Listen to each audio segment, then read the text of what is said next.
Testing, 1, 2, 3. All right, look, here's what I got, man. It's not a long video, but it's to help you understand the principles of training, should I say.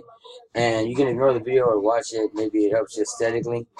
But basically, it's here just because I'm using this as a way to record myself.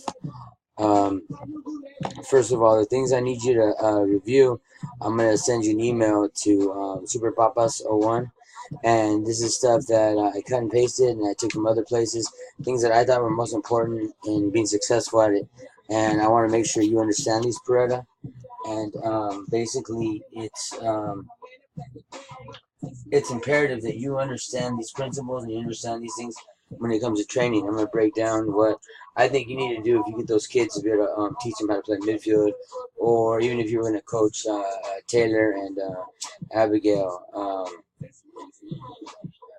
All right, man. So here we go.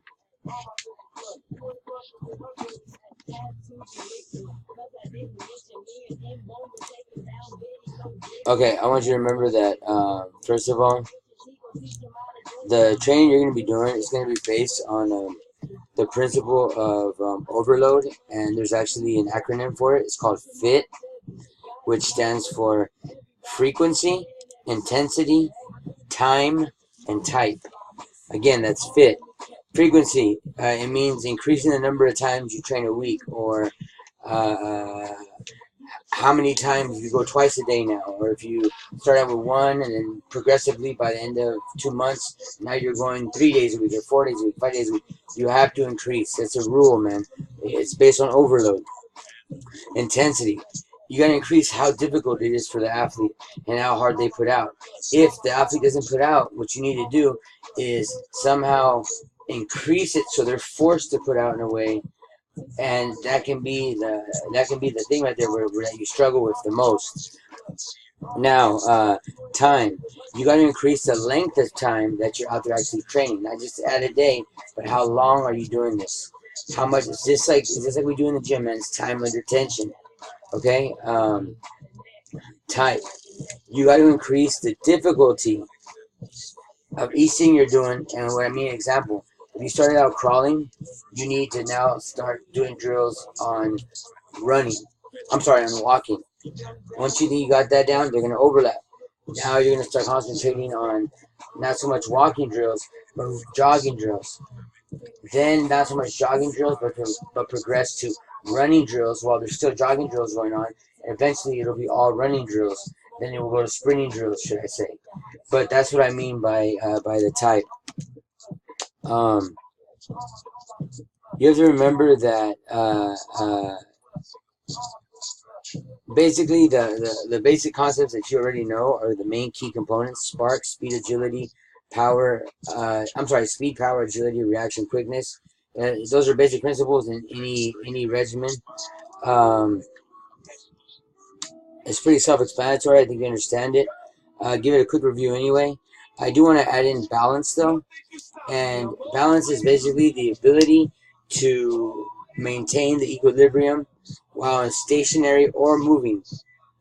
Balance is being able to keep your core tight and always be able to stay up. Okay, coordination. That's being able to do two things at once, making that mind, muscle, body connection with whatever you're doing, whether it's hitting a baseball, whether that's all the mechanics of throwing a pitch, whether that's hitting that ball that keeps bouncing back to you. That's the coordination. You're putting it together. You're coordinating. Okay, now, your basic principles are going to be off of weight training with the girls, because what you're doing is you're getting them through a preseason program in a way. Okay?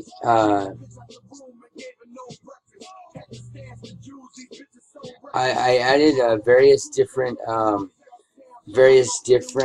types of training that there are, that I would really appreciate if you looked at and see what you think would work best for you. And it also has advantages and disadvantages of both. I'm not going to pull you in any one direction. I really do want you to figure this out, because at the end of the day, it is your work, bro. I mean, and I trust in you that you're ready to make that. The one thing I do want you to consider, though, is endurance training and continuous training. Think about using maybe a fartlek, or when it comes to the cardio, different ways. So I say 1 minute on, 30 seconds off, and we keep switching it up, messing with the body. That's more realistic to what it will be like. Uh, Remember, there's a difference between cardiovascular training and going anaerobic. Remember, the heavier you lift, the least amount of sets you're gonna or reps you're gonna do. That's for building muscle. I mean, it's for building strength. Why? Because you're lifting super heavy. Least you don't need that at all. When you're in the 10 to 12 rep range, what you're trying to do there is now it's an explosive athlete. Anything more than 12 rep range, it's all pure endurance. You're not building muscle anymore. Now it's all anaerobic. You're flushing lactic acid into that body. You're forcing them to learn to deal with it, and you're taking their heart and their lungs to another level. Um, Remember, you got interval training. Um, there's a list also I put in there of certain drills that you can emphasize. They're pretty self-explanatory. They're the ones I think are most important for a player, midfielder or forward, which is what Taylor and Abigail are, that I outlined for you. I hope you look at them and you know, at least consider them. Um, I'm going to send this to you, and I hope you read it, and I hope you look at this, and I hope it helps you, man. All right? Hey, man, it's on you, bro, and I think you can do a great job. All you got to do is apply yourself. All right, man, I love you. Tell them out. That's not me, dude. That picture right there's not me. This fucking guy.